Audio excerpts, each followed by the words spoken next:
Inflation can occur for a number of reasons. One is supply and demand issues, meaning there's too much money to go around or not enough things to go around. Another catalyst, the cost of doing business increases, which leads to companies raising their prices. All of those things happened at scale in the past 3 years. Prices skyrocketed in a very volatile environment, but now that we're past the worst of the pandemic-induced stressors, prices are still struggling to stabilize. Mundo virando grande Brasil, no Terraço Cast de número 374. A vinheta inicial é o trecho do vídeo de nome Why is Inflation So Hard to Get Rid of? Da CNBC.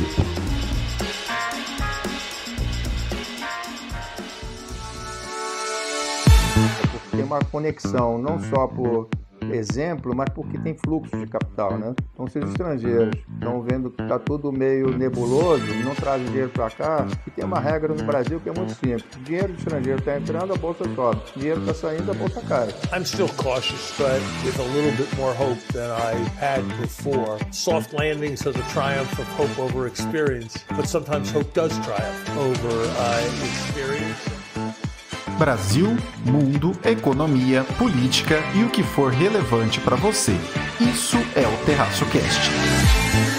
E aí, pessoal, tudo bem? Caio Augusto, diretamente na madrugada do dia 15 de maio de 2023, uma segunda-feira, em Ourinhos, para o 374 do meu, do seu, do nosso Terraço Cast. Nesse episódio me acompanham as seguintes presenças terraceiras. Fernanda Mello. Fala, Fernanda, tudo bem? E aí, meus amigos do Terraço Cast, mais uma semana com o maior prazer de falar com vocês. E vamos que vamos. Também ela, nossa correspondente internacional, Renata Couto. Fala, Renata. Olá, terraceiros. Oi, Caio. Oi, Fernanda. Oi, Vitor. Bem-vindo aí de volta.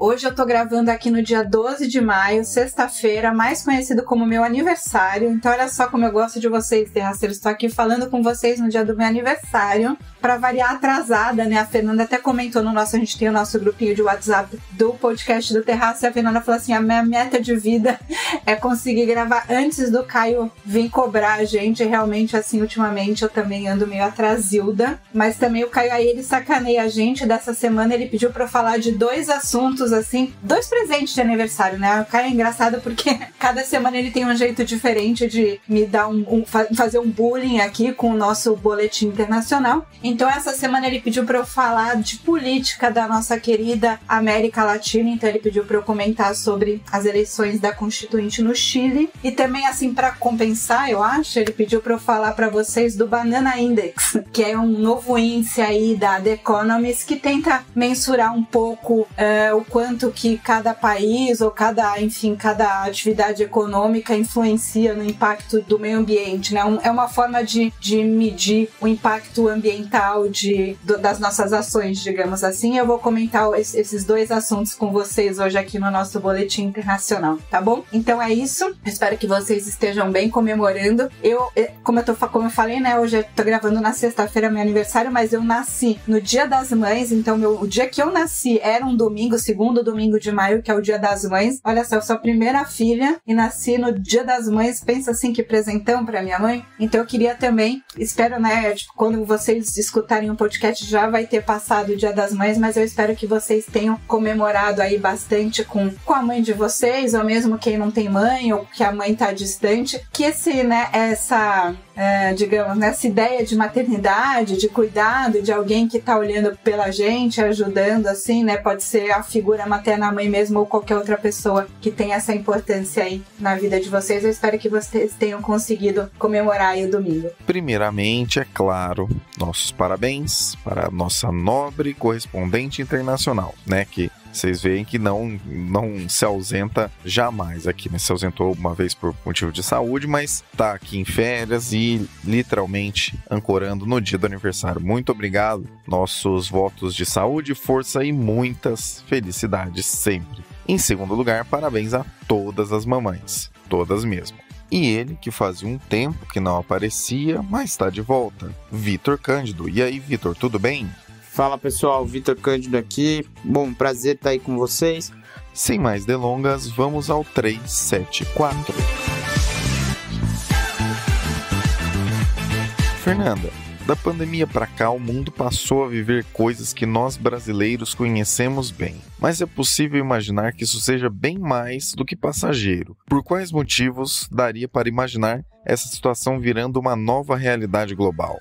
Vamos lá, senta que lá vem história. Começando com o governo Trump e depois foi acelerado pelo governo Biden, a política comercial e industrial dos Estados Unidos priorizou a realocação da produção industrial de volta para os Estados Unidos. A gente falou muito disso do nearshoring, né, devido à preocupação com o fechamento dos portos e tudo mais, os Estados Unidos sem insumos para a produção. Mas, apesar de todas essas questões geopolíticas e as diferenças entre os dois governos muito polarizados, né, Trump e Biden, os dois governos desconsideraram outros países nessa busca, né? E aí acontece que os dois também atacaram o comércio e o investimento internacional como prejudiciais à segurança econômica e nacional dos Estados Unidos. Muito embora essas regras tenham sido estabelecidas pelos Estados Unidos mundialmente, né? E sirvam aos interesses americanos. O que eu quero dizer? Notadamente, a gente sabe que Estados Unidos tem diferenças políticas com a China, com a Rússia, mas entender o comércio internacional como algo prejudicial aos interesses americanos é outro papo. E junto com os membros do Congresso de ambos os partidos americanos, né, democratas e republicanos, o governo Biden procurou tirar a produção de outros países de uma forma soma zero. Eu acho que isso talvez não tenha ficado muito claro no post que eu fiz lá no Terraço. Mas, explicitamente da China e um pouco menos dos outros países, acredita-se que se o outro país produz, eu perco, enfim, não é bem assim que a economia moderna funciona hoje em dia, né? Essa abordagem política, embora tenha muito apelo popular, a ameaça real mesmo vem de alguns pontos, né? Mas é mais exagerada, né? Nem as diferenças entre a tecnologia de hoje e as inovações de antigamente mudam o que eu vou explicar agora. A política industrial, e aqui eu tô falando de subsídios e proteções do governo para promover a capacidade doméstica de um setor favorito, não é muito novidade na história econômica do mundo inteiro, né? Bem por isso que eu falei naquele post lá no Terraço sobre o mundo quer ser o Brasil. A gente já experimentou essa política de muitos subsídios. E não é novidade, não só aqui no Brasil, tá? E esse impulso que veio ultimamente, né, renovado no governo Biden para o investimento público em infraestrutura, pesquisa e inovação, é bem-vindo. Mas a expectativa de retorno desse investimento diretamente ligado no emprego talvez seja um pouco exagerado. Então a gente precisa distinguir o que é beneficiar determinado setor, promover as campeãs nacionais, a gente já conhece muito bem esse nome por aqui no Brasil.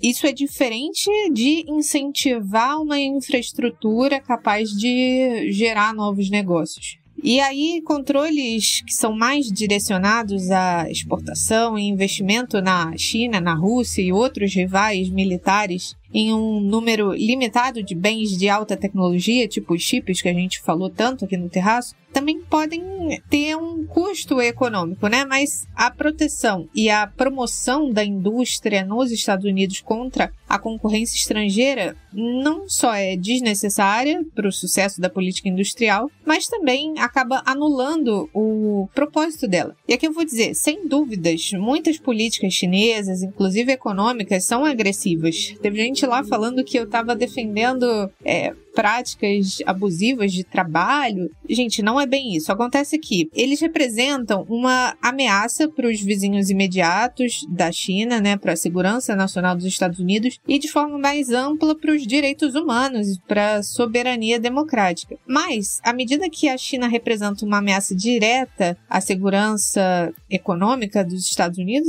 é exagerada, né? Bom, isso especialmente é verdadeiro porque o comércio com a China gera benefícios para os Estados Unidos. E outra, Pequim não está mais desvalorizando maciçamente a moeda em relação ao dólar. E muitas táticas comerciais da China também são egoístas, fraudulentas e acabam saindo pela culatra. E aqui eu posso dar um exemplo. Quando subsidiaram o aço até atingir um grande excesso de capacidade, isso também foi um tiro no pé, né? Contribuindo para a degradação ambiental, ajudando a garantir uma força de trabalho não competitiva. Bom, a gente já falou disso também no episódio sobre Shen. Enfim, são papos recorrentes, né? E, no entanto, os envolvidos nessa formulação de política econômica americana enfrentam algumas questões difíceis. Primeiro, quais partes desse relacionamento econômico estão alinhados à agressividade militar chinesa, né? O que, de fato, essa resposta tem a ver com o perigo militar vindo da China? Segundo lugar, quais ferramentas econômicas, em oposição ao que se pode ter em termos diplomáticos, enfim, como que a gente pode responder isso? Ou é por via econômica, ou por via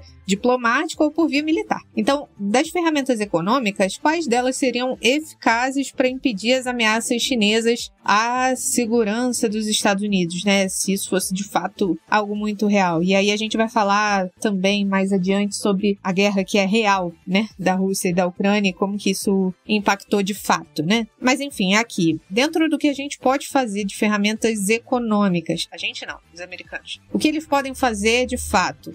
Né? Afinal, uma separação econômica da China tem custos, né? Não só para os consumidores, para as empresas, mas para a capacidade dos Estados Unidos. O que eu quero dizer é, você fechar as portas, né, desse relacionamento com a China significa perder acesso às tecnologias chinesas, das quais os militares dos Estados Unidos podem se beneficiar, e também renunciar à inteligência derivada do envolvimento comercial. Ou seja, é uma melhoria contínua, né? Eu acho que dá para entender que a gente não precisa criar tudo sozinho, tudo se reinventa, cada parte vai adicionando incrementos e a inovação acontece assim, de todo um mercado se interagindo. Além disso, né, também óbvio, a retirada unilateral dos Estados Unidos do comércio com a China seria parcialmente compensada por outras economias assumindo essa ociosidade, ou seja, outros países aumentariam a participação de mercado onde os Estados Unidos não operassem mais.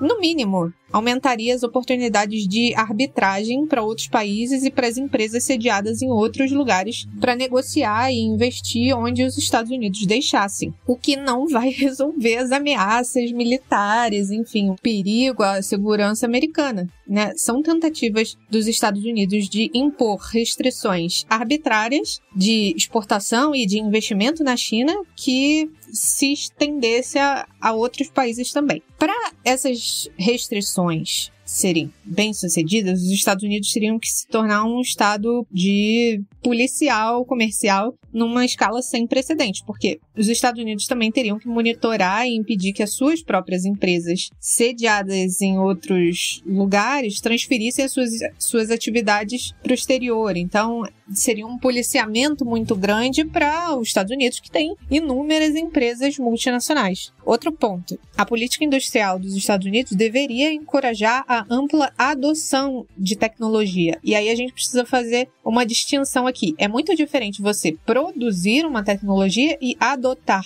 uma tecnologia. Então, os Estados Unidos podem se sentir frustrados com a ascensão chinesa nessa corrida pela tecnologia, mas isso não é motivo para descontar essa frustração no resto do mundo. Muito menos em empresas chinesas que tiveram sucesso comercial. Na verdade, isso piora a segurança dos Estados Unidos porque impede o progresso tecnológico necessário para sobreviver e se manter influente em outros países. Compara essa abordagem com o que foi por muito tempo o status quo. Os Estados Unidos, como manda e desmanda no mundo, criou e executou suas regras internacionais como convinha. E aí qual a diferença? Eles lideraram um sistema baseado em regras que permitiu uma tração econômica máxima, ao mesmo tempo em que ele minimizava a necessidade de um conflito direto. Vide a Guerra Fria. Pois bem, uma estratégia econômica e comercial que chama a atenção de cada país completa uma retaliação no estilo olho por olho, dente por dente. E isso joga toda a diplomacia e a estratégia dos Estados Unidos por água abaixo. Em vez disso, os Estados Unidos acabam se tornando mais uma peça dentro do jogo, né? Sem justificativa para o seu protecionismo e sem razão para ficar do lado vencedor da história no final. Essa visão transacional derrota o objetivo de ser ali o orquestrador do sistema econômico, seja para limitar o poderio da China ou para acelerar a sua própria adoção de tecnologia, especialmente agora que o mundo fala de limpar a matriz energética, né, e migrar para tecnologias verdes. Mas bem, a gente vai chegar nessa parte. Além disso, se os Estados Unidos e a Europa concordarem com subsídios discriminatórios à indústria e só a China puder competir diretamente, isso diz ao resto do mundo que as suas aspirações de desenvolvimento não importam, né? Só aqueles que estão na liderança teriam a permissão para escalar o auge da produção tecnológica, ou seja, nós aqui estaríamos fora desse jogo. Isso significa que os países em desenvolvimento, não só aqui o Brasil, teriam que ir de governo em governo para ter acesso a determinado produto. E a capacidade de empresas em economias em desenvolvimento, como a nossa, para obter investimentos conforme seu crescimento seria uma ilusão, né? Já que os países em desenvolvimento não teriam nem chance dentro dessa competição privilegiada. Isso desestimula o crescimento, gera ressentimento entre os países, enfim. Aí agora, se a gente for pensar, a ideia de Buy American, né, que é o slogan do Biden, e salvo engano foi usado também pelo Trump, tem um apelo populista muito grande, né, especialmente num país que tem características culturais que não se agradam muito com o imigrante. E isso traz um apelo muito populista pro americano raiz, né? Traz uma ideia de economia autossuficiente, produzindo tudo que precisa, colocando os americanos em primeiro lugar. O que é americano, né? Fica aqui a questão, dado que também é um país que passou por grandes misturas de cultura, né? Mas bem, muitas pesquisas mostram que, repetidamente, as políticas destinadas a maximizar o emprego industrial doméstico, em vez de desenvolver aquele país e fazer com que ele adote novas tecnologias, acaba sendo fadada ao fracasso porque expulsam políticas industriais e comerciais que contribuam com a inovação.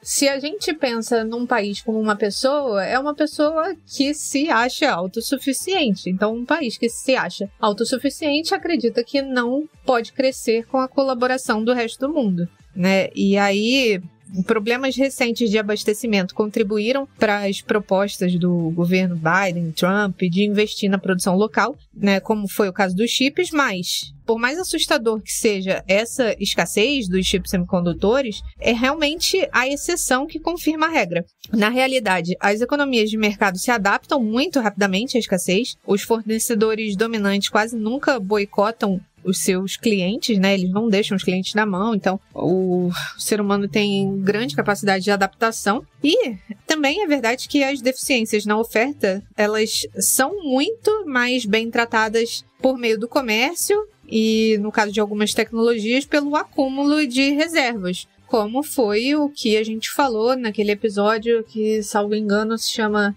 Just in Case, ou seja, as empresas preferindo ter um custo maior de estoque para não serem pegas de surpresa, né? Então, muito disso se resolve com o acúmulo de reserva. Pois bem, aí você vê o que aconteceu com a União Europeia como resposta às interrupções de fornecimento de petróleo e gás pela Rússia na guerra da Rússia e Ucrânia. As economias da zona do euro se adaptaram muito rapidamente aos preços de energia mais altos. Os preços até caíram depois que as economias europeias pararam de exigir tanta oferta. E o mesmo tem acontecido em todas as conjunturas em que houve interrupção no fornecimento ou na retenção de exportação de energia. Para você ter uma ideia, lá em 73, aqui no Brasil, a gente sofreu com o embargo do petróleo, né, pelos árabes. E aí as economias ocidentais rapidamente mudaram os padrões de produção e consumo em alguns anos. Então, de novo, as economias se adaptam. E sim, um fornecedor mal intencionado de uma mercadoria crítica, tipo o petróleo, tipo de chips semicondutores, pode causar problemas por meio de escassez, mas isso é temporário. Uma resposta eficaz é mais no sentido de estocar reservas estratégicas e negociar com outros lugares. Enquanto isso, a Rússia não conseguiu nada muito útil também em termos diplomáticos quando tentou armar uma dependência da Europa com o seu petróleo e gás. Quando o presidente russo cortou o gás do gasoduto lá da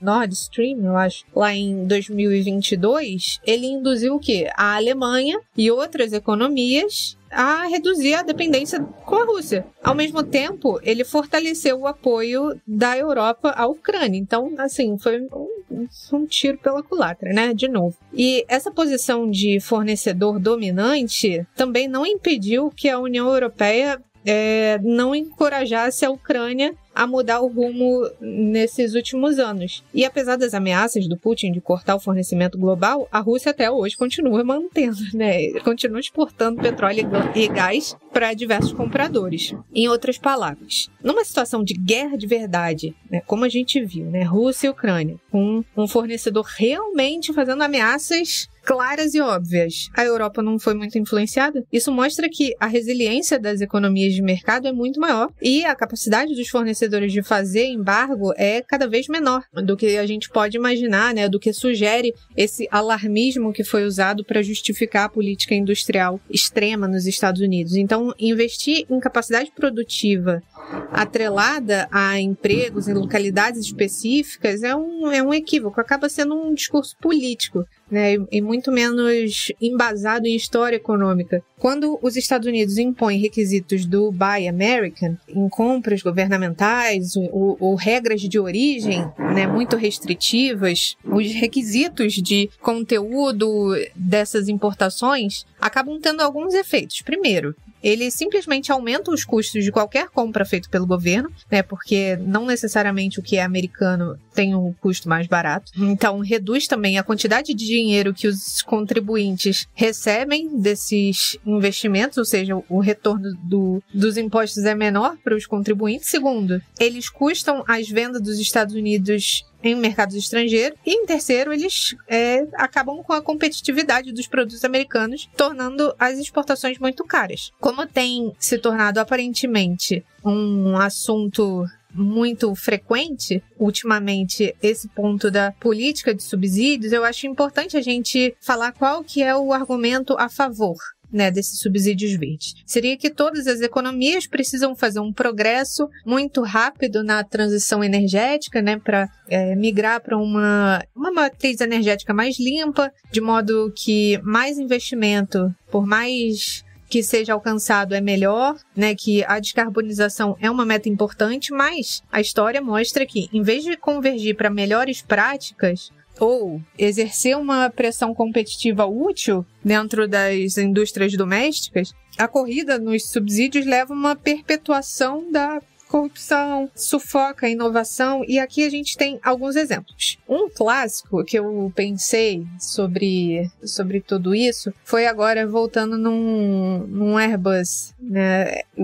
Bom, vocês sabem que eu fiquei ausente aí um tempo, e aí fiquei pensando nisso num longo voo da Colômbia para o Brasil. O seguinte, existe um conflito clássico entre a Airbus e a Boeing. A fabricação das estruturas do avião tem sido considerada uma indústria estratégica, tanto pela União Europeia quanto pelos Estados Unidos. Mas qual foi o resultado desses dois grandes blocos mundiais de poder subsidiando os seus respectivos campeões? De um lado, houve uma inovação limitada em aeronaves, quase nenhum uso de energia ou mudança de paradigma de transporte. Em vez disso, a Airbus, por exemplo, encomendou um avião grande demais para o mercado, né? Investiu em mudança de estrutura, visando ganho comercial, e muito pouco investiu na mudança de combustível mesmo, né? Que seria o poluente. O ponto é, os subsídios criaram um incentivo para maximizar a produção atual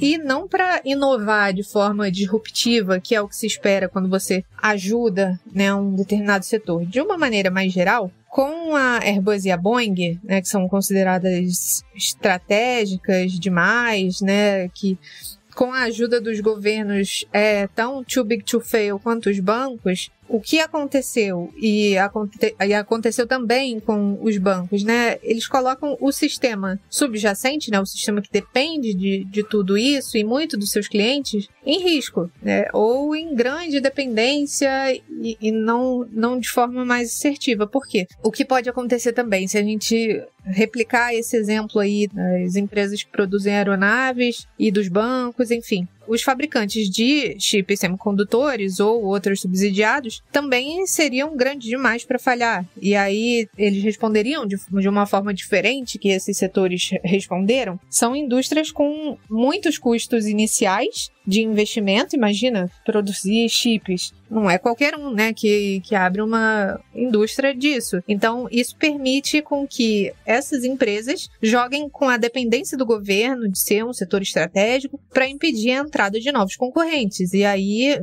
isso falha um pouco no sentido de novas empresas, né, que pudessem competir na inovação. Qualquer pessoa preocupada com o poder de monopólio da concentração industrial deve reconhecer que essa ameaça se aplica especialmente nas empresas isoladas da concorrência doméstica e internacional. Agora, deixando de lado os riscos do poder de monopólio, de corrupção e etc., tem uma outra razão pela qual os subsídios nacionais para indústrias consideradas estratégicas fazem mais mal do que bem. Eles adicionam um teor político na alocação de cadeias de suprimentos. Porque, embora possa parecer justo pela questão geopolítica, o resultado são cadeias de suprimentos projetadas para não buscar eficiência nem resiliência. Em vez disso, elas forjam relações políticas e de segurança nacional. Isso tem outras consequências não intencionais. Essas cadeias se tornam mais frágeis, elas carecem de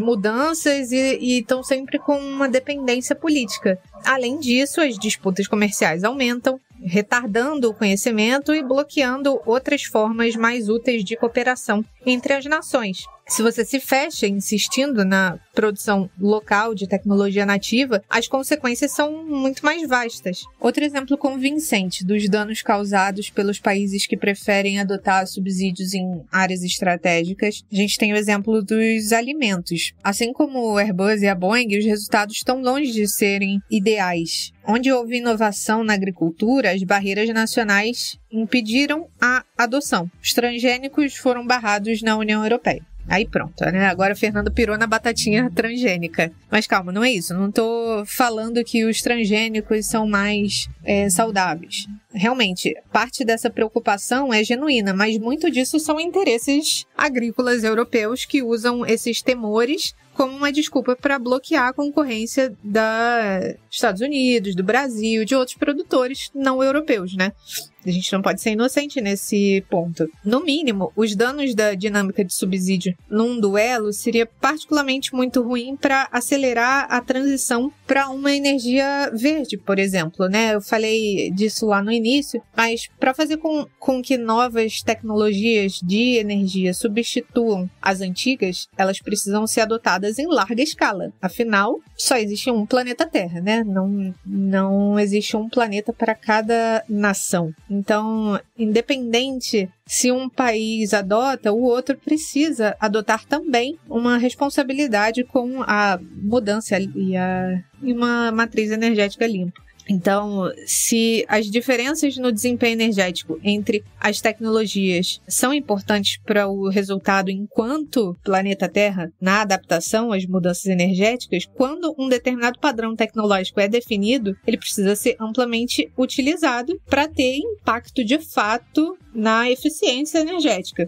Também não há razão para pensar que os produtores domesticamente favorecidos pelos Estados Unidos ou pela União Europeia também, ou pela China, teriam um monopólio de boas ideias, né? Mais uma vez, é muita prepotência achar que o seu país vai ser o país que vai descobrir a melhor tecnologia para a descarbonização. Então, tal como acontece com vacinas do Covid, né? Que foi muito importante que a ciência se conversasse de maneira global.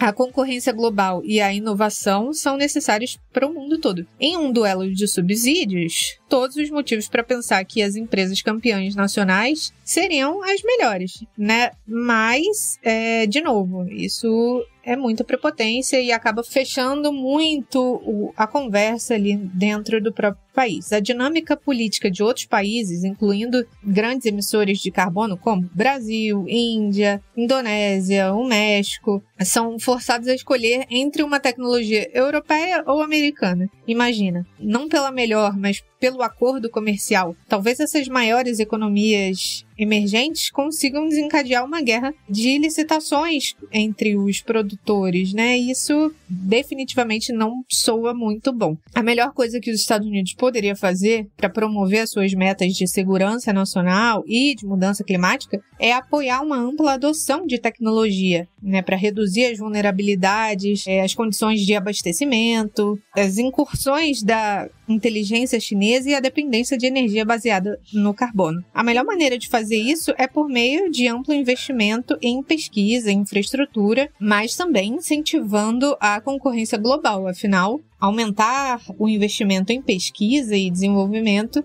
não anula a concorrência global. E aqui é importante distinguir, de novo, a diferença entre produzir a tecnologia e adotá-la, né? Então, você não precisa ser o criador, mas você pode usufruir do que existe de tecnologia. O investimento público na produção de tecnologia, às vezes é muito produtivo e às vezes é um desperdício, como foi aqui no Brasil, naquela lei da informática, que o Brasil recebeu incentivos para criar o próprio computador, que, na verdade, a gente só se atrasou nessa adoção da tecnologia, né? E aí, de novo, tendo uma referência aqui, nossa, mais palpável a nossa lembrança. Apesar de todo o hype que tem circulado ultimamente, com a lei de redução da inflação, com a lei dos chips e outras que vêm aí a galope nos Estados Unidos, essas medidas não vão revolucionar a competitividade dos Estados Unidos ou colocar os Estados Unidos em outro patamar de tecnologia. Como um programa econômico, essas políticas podem ser úteis, seja pelo Trump, pelo Biden, quem quer que seja, mas são longe de serem muito transformadoras. O que esses programas não fazem é acelerar a adoção de tecnologia, que, como eu falei, é muito mais importante do que a produção dela. Para a gente ver a adoção em vigor, em vez de apenas a produção, a gente precisa olhar não muito para longe, né? Na década de 90, a produtividade dos Estados Unidos aumentou durante aquela década porque as empresas americanas e as forças armadas dos Estados Unidos adotaram a tecnologia da informação em toda a economia, né? Os expedidores foram rastreados, os estoques foram monitorados, reabastecidos, as tarefas repetitivas foram automatizadas e isso deu um salto de produtividade. E esse salto de produtividade não ocorreu porque os Estados Unidos produziu computador ou chips que ficaram mais baratos, né? O salto aconteceu porque os Estados Unidos transformaram as suas práticas de negócio e criaram novas ofertas, tanto em serviço quanto em indústria, para fazer o pleno uso da sua nova tecnologia. E aí, simultaneamente, Europa, Japão, China não conseguiram adotar e se adaptar tão bem quanto os Estados Unidos conseguiu.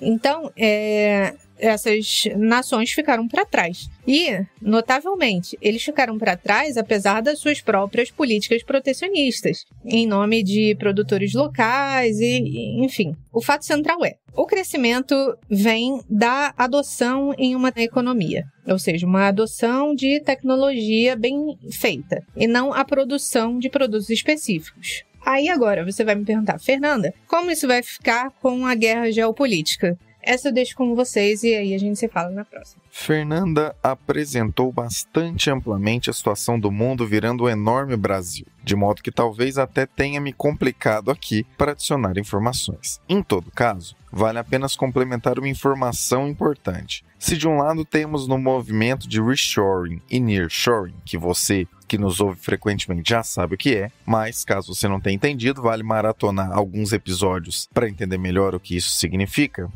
Apesar desse movimento de reshoring e nearshoring, que é algo que pode ser encarado de modo positivo por distribuir investimentos produtivos pelo mundo, por outro lado, a produtividade chinesa, que não é apenas em função de terem mão de obra barata, isso é uma questão que já mudou faz muito tempo, não pode ser deixada de lado.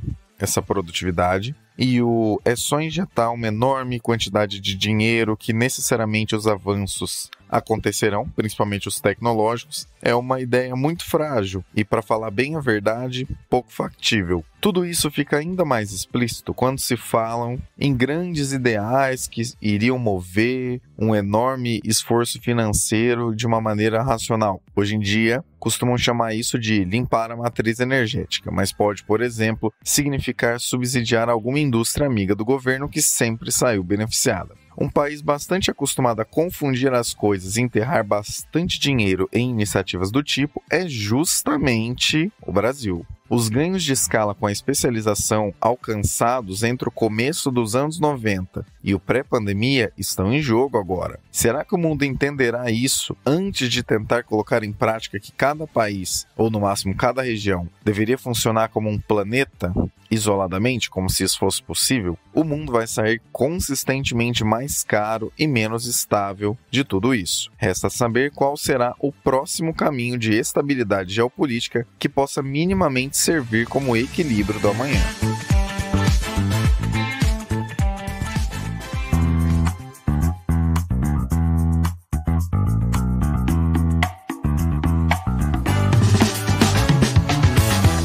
Existe um lugar no qual você encontra todas as contas oficiais do Terraço Econômico. Essa é a nossa Linktree. YouTube, LinkedIn, Facebook, Telegram, Instagram, Twitter, WhatsApp, TikTok e Hello estão disponíveis lá. Além disso, você também encontra oportunidades de nossos parceiros. O curso Python para o Condado, no qual você aprende programação, e o link para abrir sua conta na Nomad. Abra com o cupom TERRACO20, tudo em maiúsculo, para ganhar até $20 na sua primeira remessa de câmbio. E para finalizar, lá você também acessa nossos e-books, 10 motivos para aprender mais sobre economia hoje e Projeto Nobel, com artigos sobre todos os anos do Nobel de Economia entre 1969 e 2022. Ambos de graça, baixe agora mesmo. Não deixe também de seguir as pessoas que participam dos episódios do Terraço Cast e se dedicam semanalmente a trazer as análises que você ouve aqui conosco.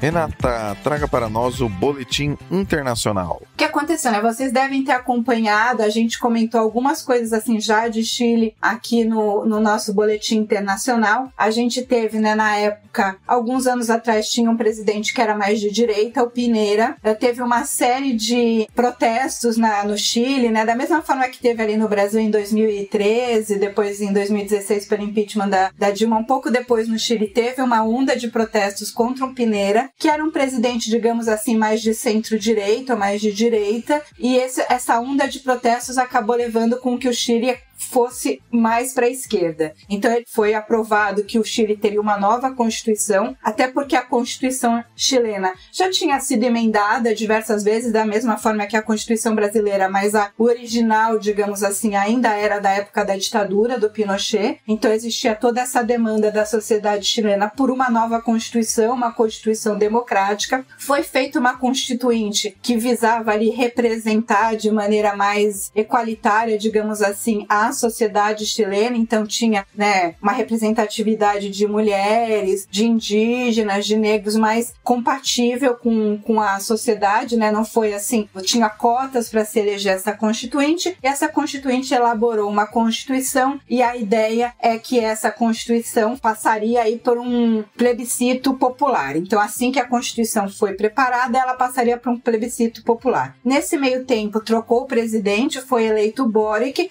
que é um presidente mais da esquerda, com certeza mais à esquerda do que o Boric, mas ele tem aquela característica, digamos assim, mais de centro-esquerda latino-americana. Ele é contra, né, as ditaduras na América Latina, por exemplo, né, ele não apoia o Maduro, não apoia a ditadura cubana. Ele tem uma postura, digamos, de esquerda, mas mais crítica em relação principalmente aos regimes mais autoritários aqui da nossa América Latina. E a Constituinte fez a Constituição foi apresentada, e como vocês sabem, a gente chegou a comentar sobre isso aqui no Terraço também, a Constituição foi rejeitada. Então isso foi considerado uma derrota, inclusive para o Boric, né, que é esse presidente, digamos aí, mais de esquerda, de centro-esquerda, que tinha, né, ele apoiava a promulgação da Constituição. Isso acabou não acontecendo, e aí a solução foi se convocar uma nova Constituinte. Aí se convocou uma nova eleição de deputados, dessa forma, digamos, mais num modelo mais tradicional, né, de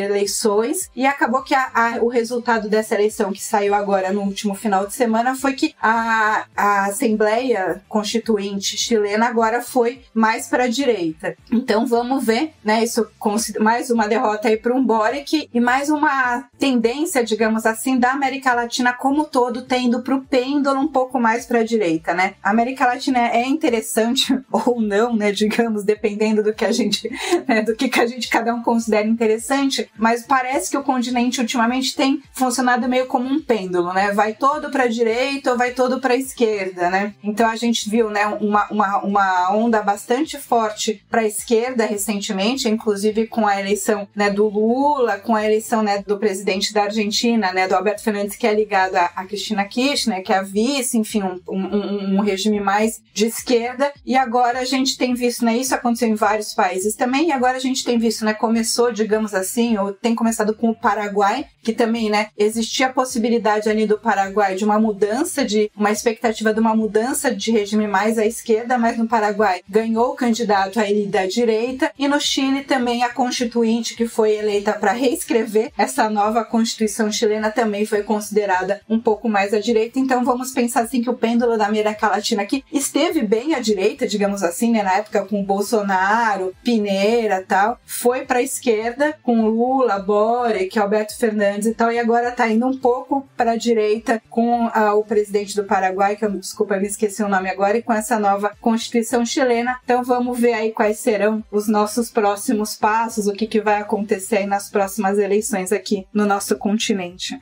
Tá bom? Era isso que eu tinha para falar para vocês a respeito de economia chilena, política chilena, política latino-americana, mas no fundo a gente sabe, né, que a economia e a política estão sempre ligados, né? Você tem sempre essa corrente mais, digamos assim, desenvolvimentista, mais, né, como é que eu vou dizer, mais social, mas de alguma forma mais gastadora e mesmo austera economicamente, e essa corrente mais liberal, mais de austeridade econômica, mais de combate à inflação. Então, na América Latina tem sempre essa disputa política de esquerda e direita, também tem uma disputa econômica aí de desenvolvimentismo e liberalismo, digamos assim. Continuando aqui o nosso boletim internacional e agora falando de um assunto com certeza mais excitante do que política e economia latino-americana, que a gente sabe é sempre meio broxante, né? Porque nunca vai, quando a gente acha que o negócio está melhorando para um lado, aí vem uma coisa horrível para o outro e vice-versa. Então a gente nunca consegue, né, ter um desenvolvimento ao mesmo tempo com uma melhoria aí social e filosófica, digamos assim, ao mesmo tempo da América Latina. Então nunca a gente está satisfeito.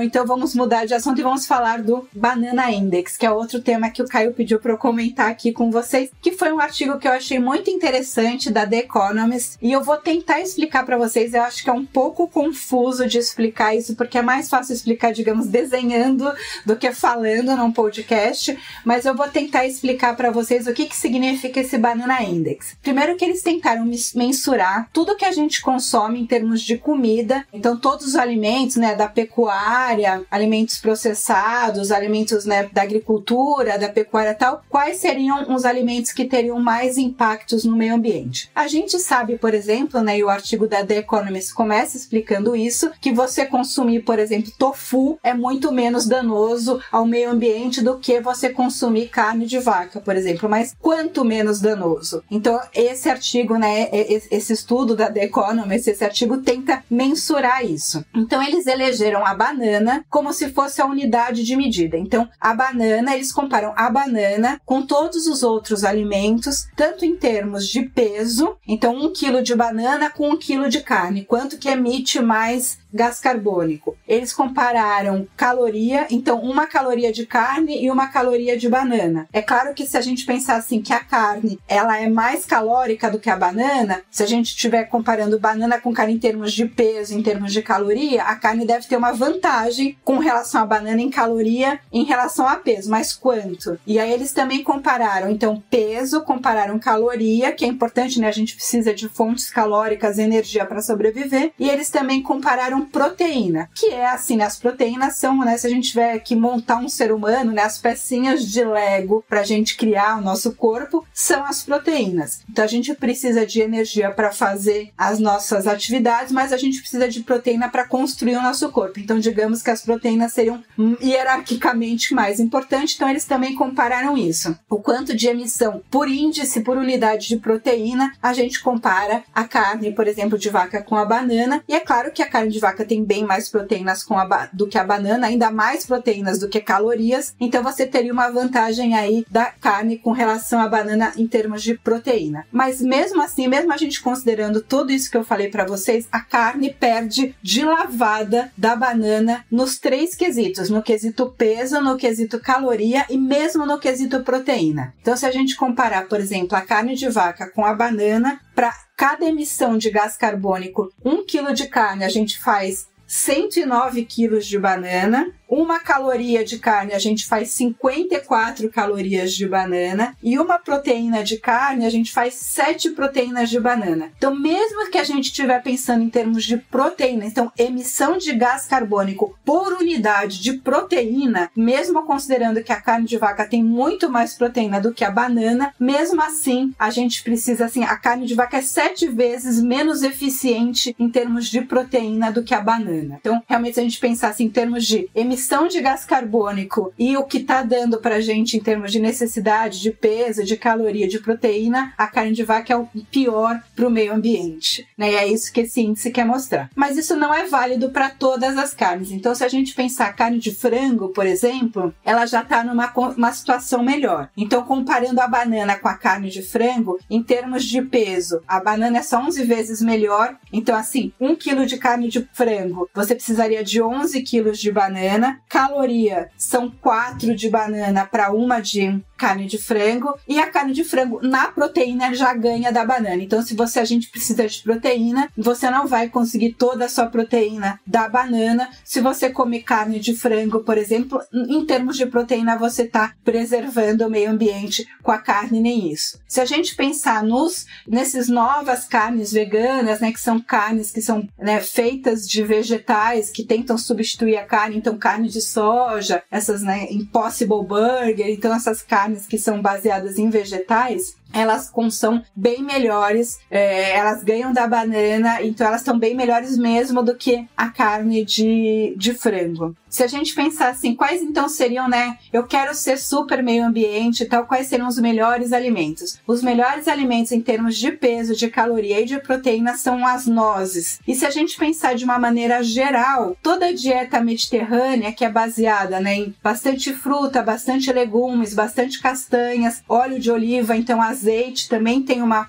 quantidade, né, baixa de emissão de gás carbônico no caso do azeite, tanto em termos calóricos quanto em termos de proteína. Então, o azeite também é um alimento bastante equilibrado. Enfim, se vocês quiserem, então, adequar a sua dieta, né, então, falando uma coisa nada muito a ver, né, apesar de ser um artigo da The Economist, eu tô falando aqui no Boletim Internacional, mas mais de nutrição e de meio ambiente, né? Então, se vocês quiserem ter uma dieta mais pró-verde, uma dieta pró-meio ambiente, que considere esse Banana Index aí do The Economist, vocês foquem aí nas nozes, frutas, legumes, carnes substitutas, né? Tofu, carne de soja e azeite de oliva. Isso aí, salmão, peixes e frango, né? Peixes e frango são bons como complementos aí em termos proteicos, mas o churrasquinho, aí você vai ter que pensar aí se você quer o churrasco ou salvar o meio ambiente, mas eu acho que também, né? Eu, pelo menos, aí cada um tem a sua filosofia de vida, eu não sou radical em nada, inclusive porque eu falei pra vocês que essa semana é do meu aniversário, então um churrasquinho de vez em quando também não faz mal a ninguém, né? Pelo menos é a minha opinião.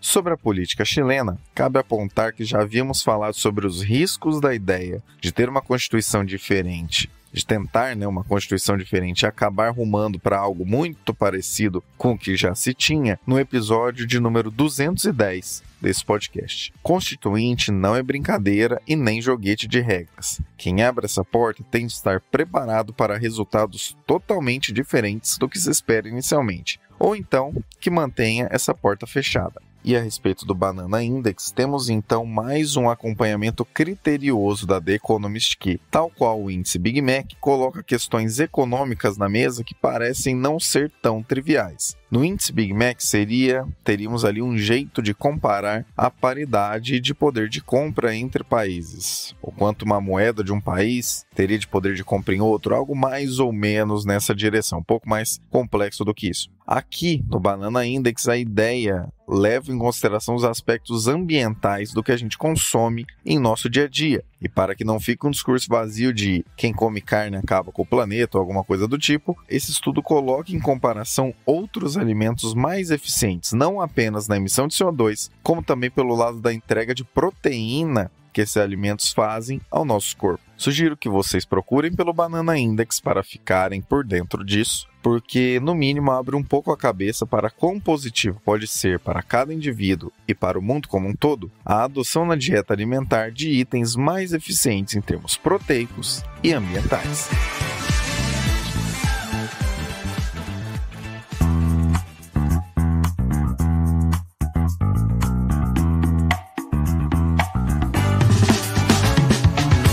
Já pensou em ter um conteúdo do Terraço Econômico associado à sua marca e sendo apresentado a centenas de milhares de pessoas que nos acompanham todos os anos? Confira na nossa Linktree o item Contrate o Terraço. Conteúdos em texto, vídeo, áudio, posts de divulgação e parcerias. Tudo isso alinhado para amplificar seus resultados e com a qualidade de quem tem compromisso com você. Gostou? Nos chame porque juntos faremos acontecer. Vitor, a recente decisão do Copom de manter a Selic em 13,75% veio explicada com mais detalhes na ata divulgada nos últimos dias. Qual é a mensagem passada ali? Tem corte de juros virando a esquina ou não é tão simples assim? Acho que, o Caio já comentou aí sobre a inflação. Eu acho que o que a gente está vendo, é uma discussão agora de que o Banco Central poderia cortar juros nas próximas reuniões, Como alguém de mercado, eu sempre, antes de dar opinião, eu acho que é importante a gente sempre ver o que tem no preço. O que tem no preço hoje é que para a reunião de agosto tem um pequeno corte de 13 pips, que pode aí evoluir para um de 25. O que eu acho que pode até acontecer. Mas quando a gente olha a inflação, tem um componente na inflação que tem rodado numa velocidade elevada, que é o componente de serviços, e a gente tem que lembrar que como a gente vive num país onde 70% do PIB é baseado em serviços, ou seja, a vida moderna é uma vida de serviços, as pessoas gastam boa parte da sua renda em serviços, academia, lavanderia, serviço financeiro, serviços de comunicação, restaurantes. Então, a vida moderna é muito baseada em serviços. Então, a inflação de serviços é muito importante. Dado que ela é muito importante e é onde as pessoas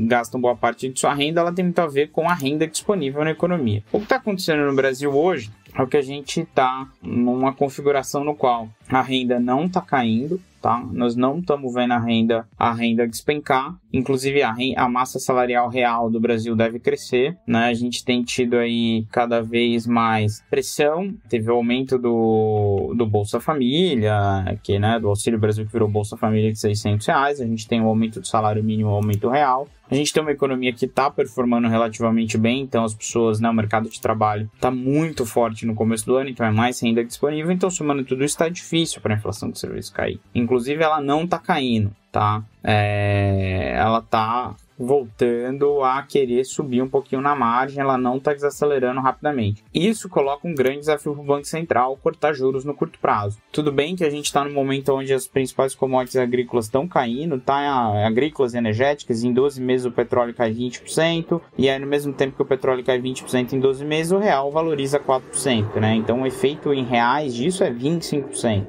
Você tem o milho caindo 22% em 12 meses, a soja caindo 3%, tudo isso em dólar. Mais a valorização do real, então você tem aí uma desinflação acontecendo. O problema é que a inflação de serviços não vai descer tão cedo. Outro componente importante do Banco Central cortar juros são as expectativas de inflação. Só que a expectativa de inflação longa para daqui 2, 3 anos, ninguém sabe fazer muito bem essa conta. Se você vive numa economia de mercado que funciona bem, no qual você tem um Banco Central no qual você acredita que ele é capaz, que ele irá colocar a economia numa trajetória na qual a inflação vai convergir para a meta, Então você acredita que a sua inflação de longo prazo é igual à sua meta de inflação. O que aparentemente a gente tem um problema no país agora, né? Se abriu uma discussão no começo do ano de que a meta pode mudar, né? Então o mercado não sabe muito bem onde ancorar, ele levou um pouco a sua meta para 4%, a meta percebida, que era a antiga meta, né? Que até foi inclusive relembrada pelo presidente da República. Então a gente tem essa discussão. Se não mexer na meta e a economia começar a desacelerar nos próximos meses, essa semana a gente tem os dados de março do setor de serviços na economia. Se a gente tiver uma economia querendo dar sinais de desaceleração, não alterar a meta, inclusive esse é um tópico que a gente pode discutir em outro momento, que é completamente infrutífero mudar a meta. O único país emergente que está discutindo meta de inflação é até para diminuir, e aí a gente discutir aumentar, né? Não é compatível com o país da envergadura do Brasil ter uma meta maior do que a do Peru, da Colômbia, de pares emergentes até com economias mais frágeis. Então, se não mexer na meta, a inflação de serviços tem como cortar. Caso contrário, o Banco Central está coberto de razão. Você pode gerar um processo no qual as expectativas de inflação continuem a subir, a inflação continue rodando mais alto, e a gente sabe que a inflação mais alta é a pior coisa que existe numa economia, porque aí todo mundo entra no loop. Quem tem imóvel vai ajustar o aluguel para cima, quem tem comércio vai ajustar o preço para cima, quem recebe salário vai fazer pressão para ter reajuste, pelo menos pela inflação. Então a gente indexa a economia. Os juros estão em patamar restritivo há tempo razoável. Todos nós sentimos de alguma maneira o que isso significa nos mercados em que estamos presentes, trabalhando ou posicionados, investidos. A grande verdade é que, quando o assunto são os juros e a estabilidade dos preços, quanto menos risco tivermos embutido nos preços, e ruídos também, menor a necessidade de manter o custo do dinheiro, leia-se, o juro, em patamares restritivos. Sim, a queda de juros irá acontecer, deve ser iniciada no segundo semestre, e é praticamente impossível imaginar um cenário em que seja preciso, nos próximos trimestres, tornar a política monetária ainda mais restritiva do que já está. Em todo caso, tal qual falamos extensivamente no episódio 357, de nome Ruídos Desnecessários e Juros Travados, nada dessa queda esperada virará realidade caso a tônica governamental seja a de injetar a demanda, brigar com o termômetro ou fazer um multiplicado pelo outro. Se o governo se mantivesse mais atento a botar em prática o que está na mesa em diagnóstico mais claro do que nos últimos 20 anos, do que se perder em polêmicas inúteis, fogo amigo e uma busca incessante pela própria relevância perante as casas legislativas, certamente teremos expectativas muito mais brandas, sendo nesse momento precificadas na curva de juros futuros. Resta saber se isso ainda poderá acontecer ou se o custo para a economia real de um juro absolutamente elevado será a realidade por muito mais tempo do que o necessário, como já aconteceu em outras ocasiões, diga-se de passagem. Dessa vez, no lugar de pedir um emoji, vou pedir uma resposta. Se você ouviu até aqui e concorda que o mundo vai virar um enorme Brasil, me manda em qualquer uma das minhas redes sociais, em todas elas estou como Caio AUGSTOR, um emoji verde de check, se você concorda que o mundo vai virar um grande Brasil, e se você não concorda que isso vai acontecer, me mande um emoji de boné azul. Abraço para o José de Souza, que mandou o emoji pedido no episódio de número 372. Se você quiser um salve terraceiro aqui, só seguir a regra que acabei de te contar. Este episódio é dedicado à memória de Rita Lee, que nos deixou recentemente. Sobre ela, deixaremos um trecho de entrevista realizada há cerca de 2 anos atrás, a Renata Ceribelli, no Fantástico. Rita, o que tem de especial em ter 72 anos? Eu digo 73 porque eu mudei ao dia do meu aniversário. Como assim? Essa quarentena eu mudei, porque eu nasci no dia 31 de dezembro, último dia do ano. Nunca tive uma festa minha. É sempre, hoje a festa é sua, hoje a festa é nossa, é de quem quiser. Não, uma festa só para mim. Aí, Renata, eu escolhi o dia 22 de maio para fazer aniversário, que é o dia de Santa Rita de Cássia. Primeira pessoa que eu conheço que adianta a idade. Eu gosto das minhas rugas, são cicatrizes da vida, eu respeito as minhas pelancas. Eu já fui loura, já fui ruiva, com cabelo cor do sol. Agora os meus cabelos têm a cor da lua, são brancos. Rita quebrou barreiras por ser quem era e jamais será esquecida. Faz, fez e ainda fará, como ela mesma cantou, um monte de gente feliz. Obrigado por tudo. Agradecendo agora a essas mentes que abrilhantaram o episódio de número 374 com suas análises. Muito obrigado, Fernanda, por essa aula que você trouxe pra gente com imensas reflexões possíveis e vários desdobramentos que certamente serão discutidos aqui neste podcast mais adiante, e te aguardamos na semana que vem. Valeu, galera! E aqui vai meu abraço pro Felipe Milanes e pro José de Souza, que ouviram o último episódio. E aí, se você quer que seu nome seja ouvido aqui no TerraçoCast também, te convido a me mandar um emoji de... O que pode ser o emoji dessa semana, galera? Vamos pensar. Pode ser uma bandeira da China. Me manda lá por DM, que aí na semana que vem eu te mando um beijo, abraço e um salve aqui no TerraçoCast. É isso, galera. Me segue por lá no @sigafefa. Grande abraço, a gente se fala. Muito obrigado também, Renata. Novamente, os nossos parabéns por estar sempre com a gente aqui e te aguardamos na semana que vem. Semana que vem eu volto aqui com mais notícias no nosso Boletim Internacional. Tá bom? Um beijinho e até lá. Obrigado também, Vitor, que trouxe essa bela análise do que a gente pode esperar aí para próximas decisões de juros. Não fique tão distante, meu querido. Te aguardamos numa próxima. Bom, pessoal, é isso. Valeu e até a próxima. Importante sempre relembrar, estamos abertos para feedbacks de qualquer natureza, tanto nas redes do Terraço Econômico quanto nas das pessoas que deste podcast participam. Fica a dica. Gostou do que ouviu? Manda para alguém e vamos aumentar a base de pessoas que ouvem este glorioso podcast. Afinal de contas, é para você que nos ouve que produzimos tudo isso. Forte abraço para todos os meus amigos que eu encontrei na tarde, noite e começo da madrugada de sábado. E se você estranhou um pouco a voz deste âncora, achou que tá um pouco complicada, como diria a minha saudosa avó, é porque eu acabei pegando sereno, né? E aí acabou prejudicando um pouco, mas certamente as informações aqui trazidas são muito mais importantes do que a minha voz, né? Isso é óbvio, as informações se sobrepõem a isso. Abraço pelas ondas sonoras, até o próximo episódio.